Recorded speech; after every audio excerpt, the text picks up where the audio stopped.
ऐसी कौन सी परिस्थिति है जिसमें आदमी प्रेमपूर्ण ना हो सके? ऐसी कौन सी परिस्थिति है जिसमें आदमी थोड़ी देर के लिए मौन और शांति में प्रविष्ट ना हो सके? हर परिस्थिति में वह होना चाहे तो बिल्कुल हो सकता है। यूनान में एक वजीर को उसके सम्राट ने फांसी की सजा सुना दी थी। सुबह तक सब ठीक था। दोपहर वजीर के घर सिपाही आए और उन्होंने घर को चारों तरफ से घेर लिया और वजीर को जाकर खबर दी कि आप कैद कर लिए गए हैं और सम्राट की आज्ञा है कि आज शाम 6 बजे आपको फांसी दे दी जाएगी। वजीर के घर उसके मित्र आए हुए थे। एक बड़े भोजन का आयोजन था। वजीर का जन्मदिन था। उस दिन एक बड़े संगीतज्ञ को बुलाया गया था। वह अभी अभी अपनी बीड़ा लेकर हाजिर हुआ था। अब उसका संगीत शुरू होने को था। संगीतज्ञ के हाथ ढीले पड़ गए। बीड़ा उसने एक और टिका दी। मित्र उदास हो गए।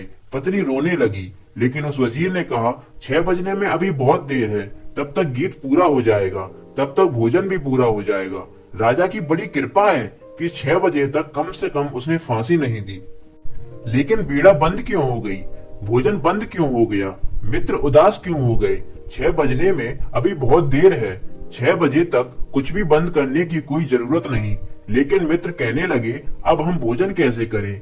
संगीतज्ञ कहने लगा, अब मैं बीड़ा कैसे बजाऊं? परिस्थिति बिल्कुल अनुकूल नहीं रही।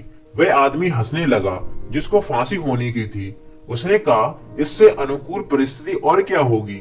6 बजे में मर जाऊंगा। क्या यह उचित ना होगा? उससे पहले मैं संगीत सुन लूं, उससे पहले मैं अपने मित्रों के संग हंस लूं, बोल लूं, मिल लूं। क्या वह उचित ना होगा कि मेरा घर का एक उत्सव का स्थान बन जाए, क्योंकि शाम 6 बजे मुझे हमेशा को विदा लेना है। लेकिन घर के लोग कहने लगे, परिस्थिति अब अनुकूल ना रही कि अब कोई बीड़ा बजाए। परिस्थिति अनुकूल ना रही अब कोई भोजन हो। लेकिन वह आदमी कहने लगा, इससे अनुकूल परिस्थिति और क्या होगी? जब 6 बजे मुझे हमेशा के लिए विदा हो जाना है, तो क्या यह उचित ना होगा कि विदा होते क्षणों में संगीत सुनूं? क्या यह उचित होगा कि मित्र उत्सव करें?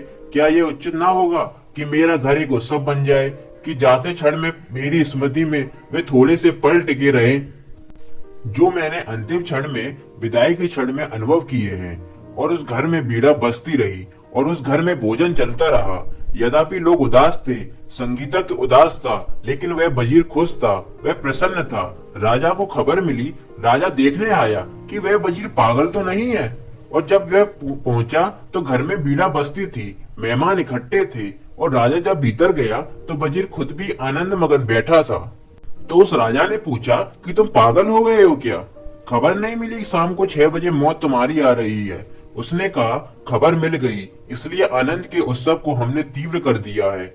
उसे शीतल करने का तो सवाल ना था, क्योंकि 6 बजे तो मैं विदा हो जाऊंगा। तो 6 बजे तक आनंद के उत्सव को हमने तीव्र कर दिया है, क्योंकि ये अंतिम विदा के क्षण स्मरण रह जाएंगे। राजा ने कहा, ऐसा आदमी को फांसी देना व्यर्थ है। जो आदमी जीना जानता है उसे मरने की सजा नहीं दी जा सकती। उसने कहा, सजा मैं वापस ले लेता हूँ। ऐसे प्यारे आदमी को अपने हाथों से मारूं यह ठीक नहीं।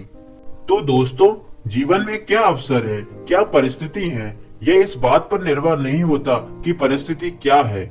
यह इस बात पर निर्भर होता है कि उस परिस्थिति को आप किस भांति लेते हैं, किस एटीट्यूड से, किस दृष्टि से।